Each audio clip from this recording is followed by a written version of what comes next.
नमस्कार दोस्तों आज हम आपके सामने एक नए टॉपिक को लेकर उपस्थित हुए हैं। दोस्तों टॉपिक इंग्लिश ग्रामर से संबंधित है और बहुत महत्वपूर्ण टॉपिक है। इसमें से हमेशा क्वेश्चन 2 या 3 क्वेश्चन एग्जाम में पूछे जाते हैं दोस्तों। और टॉपिक का नाम है दोस्तों डिटरमाइंस। दोस्तों इसकी डेफिनेशन और इसके संबंधित रूल है उनको हम डिस्कस करेंगे, विद एग्जाम्पल के साथ डिस्कस करेंगे। तो दोस्तों चलिए शुरू करते हैं। दोस्तों सबसे पहले हम इसकी परिभाषा को समझते हैं कि क्या होता है डिटरमाइंस। तो डिटरमाइंस टू डिसाइड, निश्चय करना, या डिटरमाइंस माइनर होता है निर्धारक, जो किसी के ऊपर डिपेंड होता है या निर्धारक होता है, किसी के ऊपर निर्धारित होता है, उसे क्या कहते हैं? डिटरमाइंस कहते हैं दोस्तों।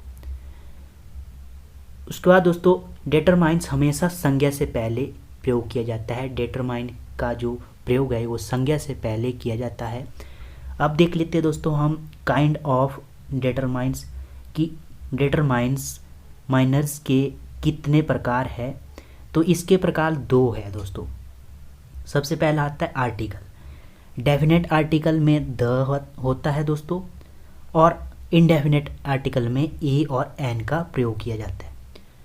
उसके बाद दोस्तों इसके अदर जो दूसरा काइंड है, इसके प्रकार है, उसमें सबसे पहले आता है डेमोन्स्ट्रेटिव, जिसमें दिस, दैट, दीज, दोज का प्रयोग किया जाता है। उसके बाद दोस्तों क्वांटिफायर की बात की जाए मात्रा के संबंध में तो मच, मैनी, सम, एनी, लिटिल, फ्यू, इटीसी का प्रयोग किया जाता है। उसके बाद दोस्तों डिस्ट्रीब्यूटेड, जिसे बांटने के संबंध में बात की जाए कि कितना किस मात्रा में बांटा जाए, तो इसमें दोस्तों ईच, एवरी, आइदर और नाइदर का प्रयोग किया जाता है। उसका दोस्तों संख्या की बात की जाए, नंबर की बात की जाए तो 1, 2, 3 ETC के ऊपर ये डिपेंड करता है डिटरमाइंस। अब देख लेते हैं दोस्तों इनके यूज़ कि कहाँ कहाँ दिस दैट में यूज़ होता है, या क्वांटिफायर में होता है, या डिस्ट्रीब्यूटेड में कहाँ कहाँ प्रयोग किया जाता है। उससे पहले एक बात हम समझ लेते हैं कि जो डिटरमाइन है वो हमेशा संज्ञा से पहले ही प्रयोग किया जाएगा, बाद में डिटरमाइन कभी भी प्रयोग नहीं किया जाएगा। तो संज्ञा भी कौन कौन सी? काउंटेबल नाउन और अनकाउंटेबल नाउन। अब काउंटेबल नाउन क्या होते हैं दोस्तों? जिन्हें हम गिन सकते हैं उन्हें कहते हैं काउंटेबल नाउन। और अनकाउंटेबल नाउन की बात की जाए तो वे नाउन जिन्हें हम गिन नहीं सकते, जैसे दोस्तों मनी। मनी का बहुवचन नहीं बनता, मनी मनी ही रहती है। और काउंटेबल नाउन क्या है? रुपीज, रुपी का रुपीज बनता है, पैसे का पैसे बनता है दोस्तों। अब काउंटेबल नाउन है दोस्तों। काउंटेबल नाउन की बात की जाए तो इसमें सिंगुलर होगा और प्लूरल, 2 होंगे दोस्तों। इसमें सिंगुलर भी होगा, एक वचन भी होगा, और बहुवचन की बात भी की जाएगी। अब देख लेते हैं दोस्तों रूल। तो सबसे पहले बात करेंगे हम सम। तो सम का अर्थ होता है कुछ। तो ये काउंटेबल नाउन में प्लूरल जो काउंटेबल नाउन होगा उसके साथ इसका प्रयोग किया जाएगा, जैसे सम बॉयज़, सम गर्ल्स, इसमें इसका प्रयोग किया जाएगा। उसके बाद दोस्तों अनकाउंटेबल नाउन में भी सम का प्रयोग संभव है, बट दोस्तों इसमें एक रूल है कि इसमें सिंगुलर में ही इसका प्रयोग किया जाएगा। जैसे सम मनी, तो मनी सिंगुलर है दोस्तों, मनी का बहुवचन नहीं बनता। वाटर, वाटर पानी का पानी ही रहता है, पानी हो तो नहीं होता, तो वाटर का वाटर ही रहता है, उसके साथ भी सम का प्रयोग किया जाएगा। मतलब सिंगुलर नाउन में भी प्रयोग किया जाएगा, अनकाउंटेबल नाउन जो सिंगुलर होगा उसमें भी प्रयोग किया जाएगा सम का प्रयोग। अब देख लेते हैं दोस्तों सम के रूल। तो सबसे पहला रूल है दोस्तों, सम का केवल प्रयोग अफर्मेटिव सेंटेंस के साथ में ही होता है। अफर्मेटिव सेंटेंस में ही दोस्तों सम का प्रयोग किया जाता है। जैसे एग्जाम्पल के थ्रू समझते हैं तो some boys absent in the class. तो इसका जो अर्थ हुआ, इसका हिंदी मीनिंग हुआ कुछ लड़के कक्षा में अनुपस्थित रहे। तो इसका कुछ की बात की जा रही है यहाँ पे। कुछ की जगह आपको एग्ज़ाम में एनी या डैश लगा के दे देंगे, और जो ऑप्शन में एनी का प्रयोग दे देंगे, तो इसमें सम का प्रयोग किया जाए, क्योंकि कोई बॉयज़ नहीं होगा, सम होगा, कुछ बॉयज़ कक्षा में अनुपस्थित रहे। अगला सेंटेंस देख लेते हैं, सी वांट्स सम मनी। तो उसे कुछ पैसे चाहिए, इसका हिंदी अर्थ है उसे कुछ पैसे चाहिए। She wants some money. तो इस यहाँ पे सम का प्रयोग किया गया दोस्तों। रूल नंबर सेकंड की बात की जाए, सम से संबंधित ही रूल है कि नेगेटिव इंटरोगेटिव में इसका प्रयोग कहाँ कहाँ होता है वो देख लेते हैं दोस्तों।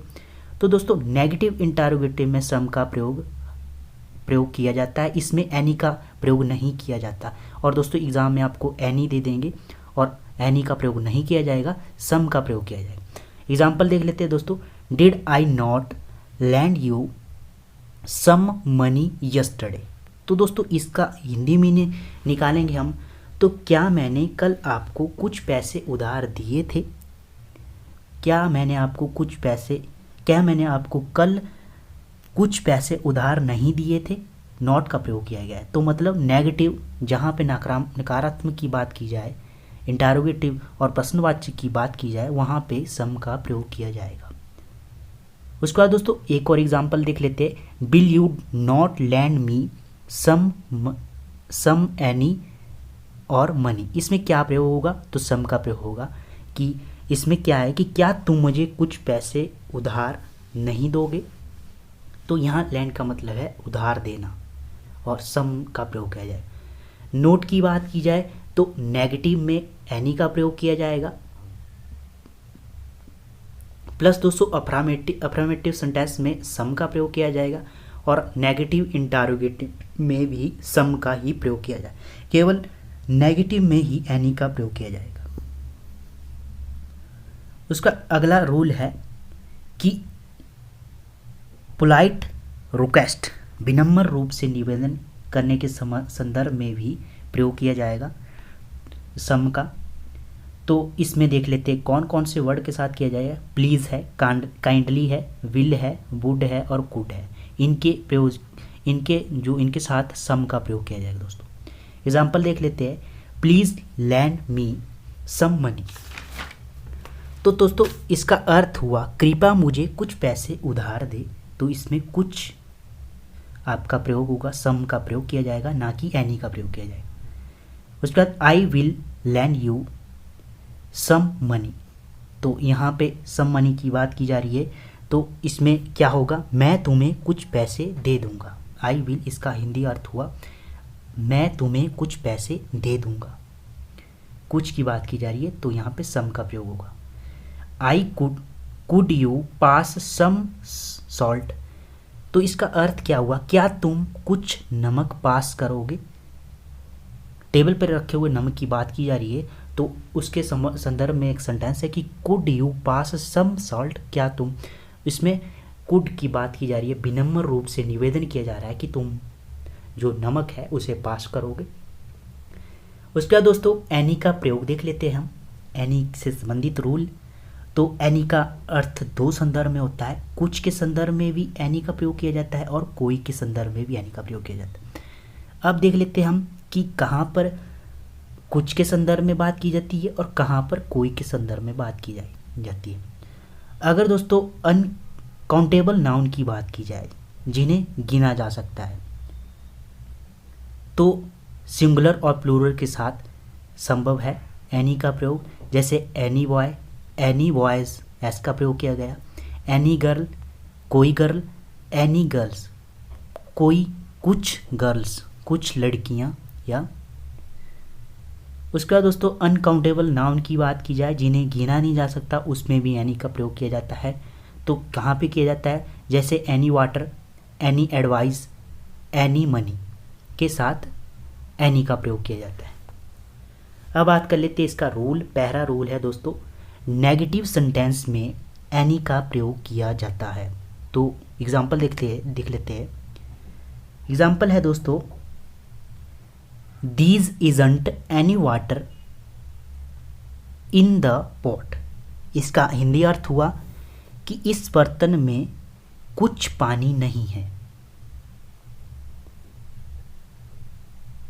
इसका हिंदी अर्थ यह हुआ दोस्तों, तो इसमें एनी का प्रयोग किया गया। अगला सेंटेंस है, he does not have any money. He does not have any money. इसका हिंदी अर्थ क्या बना कि उसके पास कोई पैसा नहीं है, कोई की बात की गई है दोस्तों यहाँ पे, और ऊपर वाले सेंटेंस में भी कोई के संदर्भ में इसका प्रयोग किया गया है, क्योंकि अनकाउंटेबल नाउन की बात की जा रही है। तो यहाँ पे इन्हें गिना, मनी को गिना नहीं जा सकता, वाटर को गिना नहीं जा सकता, तो ये उसके संदर्भ में अनकाउंटेबल नाउन की बात की जा रही है, तो यहाँ पे कोई इसका अर्थ होगा, ना कि कुछ होगा। रूल नंबर सेकंड है, इंटरोगेटिव सेंटेंस में भी एनी का प्रयोग किया जाएगा। तो इसका सेंटेंस देख लेते हैं, ज़्यादा क्लियर होगा सेंटेंस से। Do you have any money, तो इसका अर्थ क्या हुआ दोस्तों, क्या तुम्हारे पास कुछ पैसे हैं। कुछ के संदर्भ में यहाँ पे एनी का प्रयोग किया गया, और आपको एग्जाम में सम ऑप्शन में देंगे वो, और यहाँ पे एनी का प्रयोग है, क्योंकि do you have any money कुछ के संदर्भ में बात की जा रही है। उसका दोस्तों अगला सेंटेंस है, do you have any book on English grammar. तो इस सेंटेंस का मतलब क्या हुआ, एनी के संदर्भ एनी का प्रयोग किया गया यहाँ पे। सेंटेंस का मतलब हुआ, क्या तुम्हारे पास अंग्रेजी व्याकरण की कोई पुस्तक है।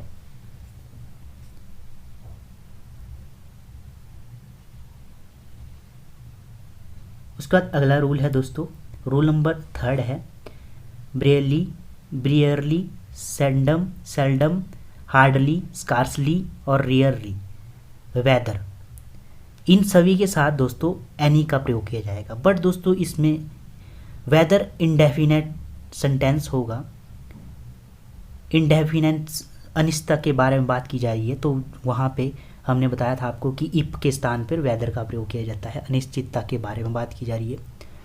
उसका दोस्तों सेल्डम, हार्डली, स्कार्सली, रेयरली, इन सभी का मतलब ही दोस्तों न मुश्किल, न के संदर्भ या मुश्किल से ही है। एग्जाम्पल देख लेते हैं दोस्तों, he has hardly any money, तो इसका दोस्तों अर्थ क्या हुआ, हार्डली शायद, एनी का प्रयोग किया गया, हार्डली एनी मनी, तो इसका अर्थ क्या हुआ, उसके पास शायद ही कोई पैसा हो, तो इसका यह अर्थ हुआ हिंदी में। I doubt weather he has any money, कोई पैसा, कोई पैसा के संदर्भ में बात की जा रही है। तो उसके बाद इसका जो अर्थ हुआ, मुझे संदेह है कि शायद ही उसके पास कोई पैसा हो, इसका अर्थ यह है हिंदी में। उसका दोस्तों मच और मैनी का रूल है, थर्ड नंबर का रूल है। मच का अर्थ भी दोस्तों बहुत होता है, और मैनी का अर्थ होता है बहुत से। मच का प्रयोग किया जाता है क्वांटिटी, मात्रा को दर्शाने के लिए, और मैनी का प्रयोग किया जाता है दोस्तों नंबर, संख्या को दर्शाने के लिए। नाउन मच में अनकाउंटेबल होता है, और मैनी में नाउन काउंटेबल प्लूरल नाउन की बात की जाती है, बहुवचन जो नाउन की बात की जाती है, जिन्हें गिना जा सकता है।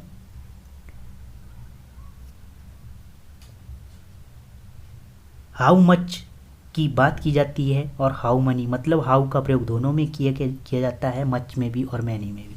मात्रा में कितना, संख्या में कितना। एग्जाम्पल देख लेते हैं, there is much traffic on the road. इसका दोस्तों अर्थ क्या हुआ, तो अर्थ समझते हैं कि आज सड़क पर बहुत भीड़ है, ये इसका सेंटेंस हुआ। तो यहाँ पे आज सड़क पर बहुत से भीड़ है, तो मच का प्रयोग किया गया है दोस्तों। अगला सेंटेंस मैनी से संदर्भ संबंधित है, तो there are many books in this library. तो दोस्तों इसका अर्थ क्या हुआ, इस पुस्तकालय में बहुत सी किताबें हैं, तो बहुत से मतलब मैनी का प्रयोग किया गया।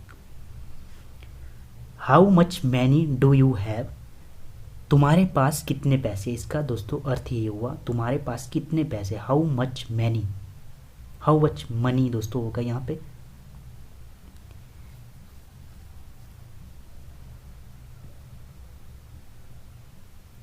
उसके बाद दोस्तों यहाँ पे अगला सेंटेंस है मैनी से संबंधित, how many pens did you buy from the stationery. तो इसका अर्थ क्या हुआ कि दोस्तों स्टेशनरी से आपने कितने पेन खरीदे, इसका यह अर्थ है। तो स्टेशनरी से आपने कितने पेन खरीदे, तो कितने मतलब कितने संख्या में की बात की जा रही है, तो संख्या की बात की जा रही है तो मैनी का प्रयोग यहाँ पे किया गया।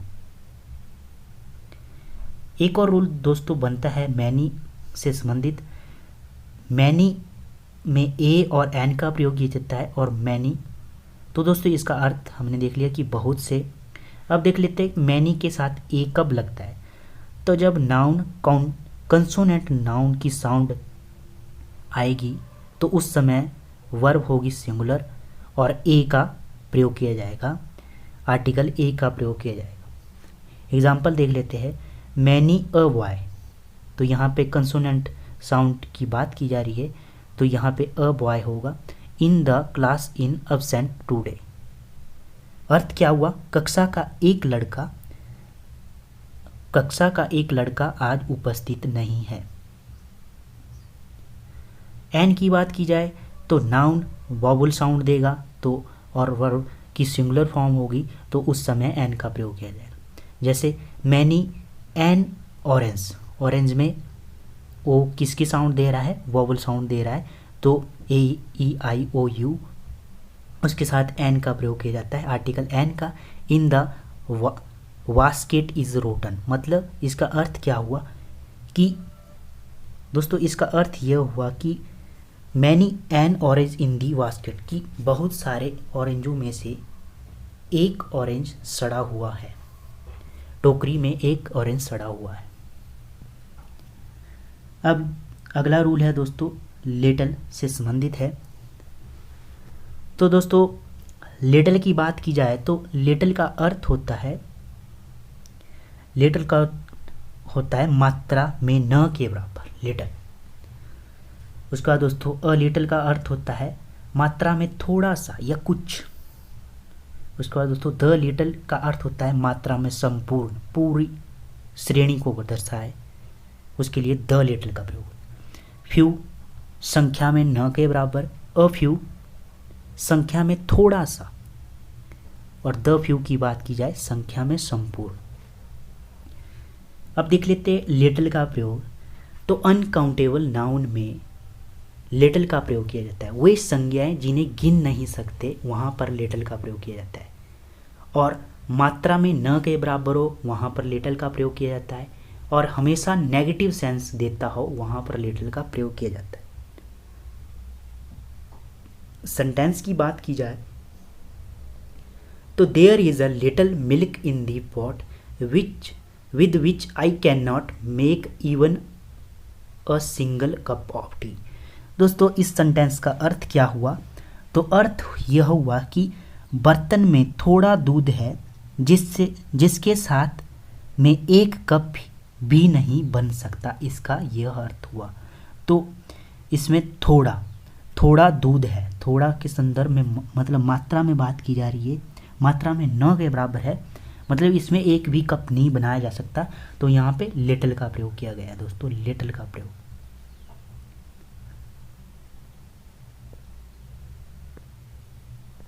उसके बाद दोस्तों अगला है अ लिटिल, मात्रा में थोड़ा सा या कुछ।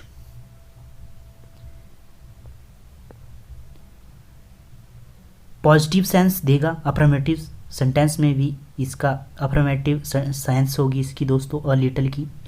एग्जाम्पल देख लेते हैं, a little knowledge is a danger thing, a little knowledge is a danger thing, मतलब इसका अर्थ क्या हुआ, थोड़ा ज्ञान एक खतरनाक चीज है। तो थोड़ा ज्ञान मतलब थोड़ा की संदर्भ में बात की जा रही तो अ लिटिल होगा प्रयोग। उसका दोस्तों द लिटिल की बात की जाए तो मात्रा में संपूर्ण। एग्जाम्पल देख लेते, he has lost the little money that his father had isn't. अर्थ क्या हुआ दोस्तों, अर्थ देखते इसका कि he has lost the little money that his father had isn't, जैसा कि मेरे पास कुछ किताबें हैं। नहीं दोस्तों इसका अर्थ ये हुआ कि he has lost the money, कि दोस्तों उसने थोड़े पैसे खो दिए या खर्च कर दिए जो अब उसके पास नहीं है, आगे के लिए नहीं है, इसका यह अर्थ हुआ। फ्यू की बात की जाए तो काउंटेबल नाउन में इसका प्रयोग किया जाएगा। काउंटेबल नाउन के प्लूरल बहुवचन में इसका प्रयोग किया है। जिन्हें गिन सकते हैं उनमें इसका प्रयोग किया जाएगा फ्यू का। और दोस्तों हमेशा नेगेटिव सेंस देगा फ्यू, और संख्या में न के बराबर होगा वहाँ पर फ्यू का प्रयोग किया जाए। अगर मात्रा में न के बराबर तो लिटिल, क्वांटिटी में की बात की जाए, अगर नंबर्स की बात की जाए तो वहाँ पे फ्यू का प्रयोग होगा। एग्जाम्पल देख लेते हैं। As I have few books I can hardly pass this exam. क्या बोल रहा है? सेंटेंस बोल रहा है जैसा कि मेरे पास कुछ किताबें हैं मैं शायद ही इस परीक्षा को पास कर सकूंगा। इसका यह अर्थ हुआ। अगला है फ्यू। अ फ्यू की बात की जाए तो संख्या में थोड़ा सा या कुछ। अगर मात्रा में थोड़ा सा हो तो अ लिटल, अगर संख्या में थोड़ा सा हो तो अ फ्यू का प्रयोग है। हमेशा पॉजिटिव सेंस की बात, सकारात्मक भाव को दर्शाएगा अ फ्यू। एग्जाम्पल देख लेते हैं। The paper was tough only a few student have passed. क्या बोल रहा है कि केवल कुछ छात्र ही पास कर सके क्योंकि पेपर बहुत टफ था। ये इसका सेंस हुआ। उसके बाद दोस्तों द फ्यू की बात की जाए, संख्या में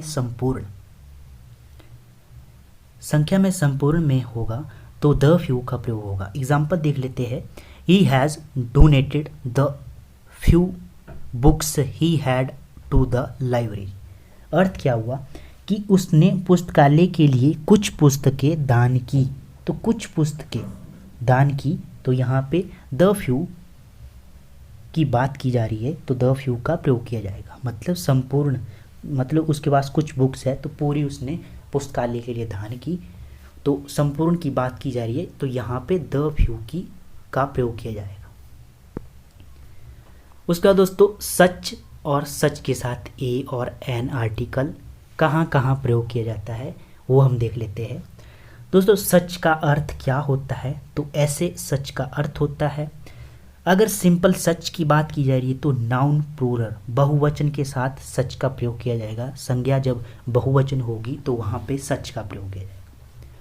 अगर दोस्तों सच में ए और एन का प्रयोग किया जाता है तो ये कहाँ पे किया जाता है? अगर दोस्तों संज्ञा जो दोस्तों कंसोनेंट संज्ञा हो की साउंड देगा उसके साथ ए का प्रयोग किया जाएगा। अगर संज्ञा में वोवल साउंड है तो एन का प्रयोग किया जाएगा सच के साथ। एग्जाम्पल देख लेते हैं। Such people who do not work hard do not success in life. दोस्तों पीपल प्लूरल है, बहुवचन है।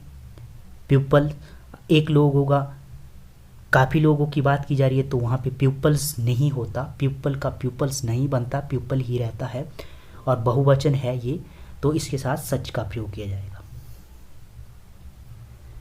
दोस्तों सेंटेंस का अर्थ है ऐसे लोग जो मेहनत नहीं करते वो जीवन में सफल नहीं हो पाते। तो यहाँ पे ऐसे के संदर्भ में बात की जा रही है और पीपल बहुवचन है तो सच का प्रयोग किया जाए। अब दोस्तों एन की बात देख लेते हैं। ए और एन से संबंधित एग्जाम्पल देख लेते हैं। He is such dash lazy boy. तो लेजी कॉन्सोनेंट साउंड दे रहा है तो एन का प्रयोग किया जाएगा। दोस्तों यहाँ पे सेंटेंस सही होगा। He is such a lazy boy. He is such dash intelligent student. तो इंटेलिजेंट किस चीज़ की वॉवल, पहला वर्ड कौन सा है? वॉवल है आई, ए ई आई ओ यू, तो आई है तो यहाँ पे एन का प्रयोग किया जाएगा दोस्तों। और सेंटेंस का अर्थ होगा कि वह एक बुद्धिमान छात्र है इसका। और इससे ऊपर वाले सेंटेंस का अर्थ क्या होगा? तो वह एक आलसी व्यक्ति है दोस्तों, कि लेजी की बात की जा रही है, वह एक आलसी व्यक्ति है, ये इसका अर्थ होगा फर्स्ट वाले का। सर्टेन और असर्टेन की बात की जाए तो ये रूल है सर्टेन और असर्टेन का। सर्टेन का अर्थ क्या होता है? तो कुछ निश्चित के संदर्भ में जब नाउन बहुवचन होगा, संज्ञा बहुवचन होगी, प्लूरल नाउन की बात की जाएगी तो सर्टेन का प्रयोग किया जाएगा। और उसके बाद अगर असर्टेन कोई एक निश्चित, जब संज्ञा सिंगुलर होगी, एक वचन संज्ञा होगी, वहाँ पे ए सर्टेन का प्रयोग किया जाएगा। एग्जाम्पल देख लेते हैं। Certain students in the class have not done their homework. दोस्तों इसका अर्थ है कि कक्षा के कुछ छात्रों ने आज अपना होमवर्क नहीं किया है। तो यहाँ पे कक्षा की बात की जा रही है और स्टूडेंट्स की बात की जा रही है, एस लगा है तो सर्टेन बहुवचन है, स्टूडेंट्स बहुवचन है और इसके साथ सर्टेन का प्रयोग किया जाएगा। सेकेंड एग्जाम्पल देख लेते हैं। I feel a certain problem in the execution of this plan. तो अर्थ क्या हुआ इस सेंटेंस का, ये देख लेते हैं हम। मैं इस योजना के लिए के निष्पादन में एक निश्चित समस्या महसूस करता हूँ, ये इसका अर्थ है। तो एक निश्चित समस्या या निश्चित कोई निश्चित के संदर्भ में बात की जाएगी तो वहाँ पर असर्टेन का प्रयोग किया जाएगा। क्वेश्चन कैसे पूछेंगे, तो जहाँ पर असर्टेन लगेगा वहाँ पर आपको एरर दे देंगे सर्टेन लगा के, और वहाँ पे आपको एरर मिलेगा। और जहाँ पे सर्टेन की बात की जाएगी वहाँ पे असर्टेन आपको सेंटेंस में दे देंगे और आपको एरर लगा के दे देंगे उसमें, और वहाँ पे एरर होगा। दोस्तों ये यहाँ से ऐसे क्वेश्चन पूछे जाते हैं। अगला सेंटेंस है a certain boy in the class has topped in the class. तो एक निश्चित कक्षा में एक निश्चित व्यक्ति ने, एक व्यक्ति की बात की जा रही है, उसने टॉप किया, एग्जाम में टॉप किया, उसकी बात की जा रही है तो वहाँ पे असर्टेन का प्रयोग किया जाए। उसके बाद अगला रूल है दोस्तों और लास्ट रूल है हमारा दिस दैट दीज दोज का प्रयोग। दिस का अर्थ क्या होता है, तो दिस का अर्थ होता है यह, दैट का वह, दीज का ये और दोज का वे। अब देख लेते हैं हम दिस। तो दिस का प्रयोग, दिस यह, अगर संज्ञा सिंगुलर हुई तो दिस का, अगर वर्ब सिंगुलर हुई, संज्ञा सिंगुलर प्लस वर्ब सिंगुलर हुई तो दिस का प्रयोग किया जाएगा। और दिस का प्रयोग प्रेजेंट टेंस में ही किया जाएगा और समीप की एक वचन संज्ञा के साथ दिस का प्रयोग किया जाएगा। एग्जाम्पल देख लेते हैं। This is my house. तो दिस इज माई हाउस, यह मेरा हाउस है, मतलब समीप की एक वचन संज्ञा के संदर्भ में किसका प्रयोग किया जाएगा, दिस का प्रयोग किया जाएगा। दैट की बात की जाए तो दैट का अर्थ होता है वह, दैट का अर्थ होता है दोस्तों वह। अगर संज्ञा सिंगुलर एक वचन है और वर्ब सिंगुलर है तो दूर की एक वचन वस्तु के लिए किसका प्रयोग किया जाएगा, दैट का प्रयोग किया जाएगा। और पास्ट सेंटेंस में इसका प्रयोग किया जाएगा। दोस्तों इस दिस दैट दीज को पहचानने के लिए हमें सेंटेंस को याद रखना बहुत ज़रूरी है, क्योंकि अगर हमारे माइंड में सेंटेंस नहीं याद हुआ तो हम इसके जो प्रयोग है उसको हम डिफाइन नहीं कर सकते एग्ज़ाम में। तो हमें सेंटेंस हमेशा याद रखना है कि प्रेजेंट के साथ दिस का प्रयोग किया जाता है और पास्ट के साथ दैट का प्रयोग किया जाता है। एग्जाम्पल देख लेते हैं। That movie was worth watching. That वह मूवी, वह फिल्म देखने लायक थी। तो इसका अर्थ ये हुआ वह फिल्म देखने लायक थी। अगला सेंटेंस है that student in the class was very naughty. तो दोस्तों इस सेंटेंस का अर्थ क्या हुआ, कक्षा में वह छात्र बहुत शरारती था। तो पास्ट की बात की जा रही है, यहाँ से हमें पता लग जाएगा दैट का प्रयोग होगा। वाज पास्ट की बात की जा रही है तो दैट का प्रयोग किया जाएगा। अगला है दोस्तों दीज। दीज का अर्थ है ये, और प्रयोग कहाँ पे किया जाएगा, प्रेजेंट टेंस में दीज का प्रयोग किया जाएगा। अगर संज्ञा प्लूरल है, बहुवचन है, वर्ब भी बहुवचन ही होगी और समीप की बहुवचन संज्ञा के लिए किसका प्रयोग किया जाएगा, दीज का प्रयोग किया जाएगा। दोस्तों यूज देख लेते हैं एग्जाम्पल के through. These are my books. ये मेरी बुक्स है, ये मेरी किताबें हैं, इसका अर्थ यह है। दोज का अर्थ होता है वे, अगर संज्ञा बहुवचन है तो वर्ब भी बहुवचन होगी, और दूर की बहुवचन संज्ञा के संदर्भ में किसका प्रयोग किया जाता है? दोज का प्रयोग किया जाता है। और अगर पास्ट सेंटेंस हुआ तो दोज का प्रयोग किया जाता है। तो एग्जाम्पल देख लेते हैं। Those books at the book shop were the latest edition. तो इसका अर्थ क्या हुआ कि बुक्स वे किताबें उनमें से बुक्स शॉप में जो किताबों की दुकान थी उसमें लेटेस्ट एडिशन थी वे बुक्स में से एक बुक्स की बात की जा रही है। तो वहाँ पे वर पास्ट सेंटेंस की बात की जा रही है, तो वहाँ पे दोज का प्रयोग किया जाता है। नोट, हमें कैसे पहचानना है कि दिस दैट दीज के साथ कौन सी सेंटेंस आएगा और उसमें दिस दैट और दीज का प्रयोग कैसे होगा। तो हमें कैसे पता लगाना है दोस्तों? हमें टेंस देख के पता लगाना है एग्जाम में, और जिससे हमारा सेंटेंस सही हो जाएगा। तो धन्यवाद दोस्तों। अगर वीडियो अच्छी लगी हो तो लाइक करना। अगर आपने हमारे चैनल को सब्सक्राइब नहीं किया है तो हमारे चैनल को सब्सक्राइब कर लीजिए। धन्यवाद दोस्तों।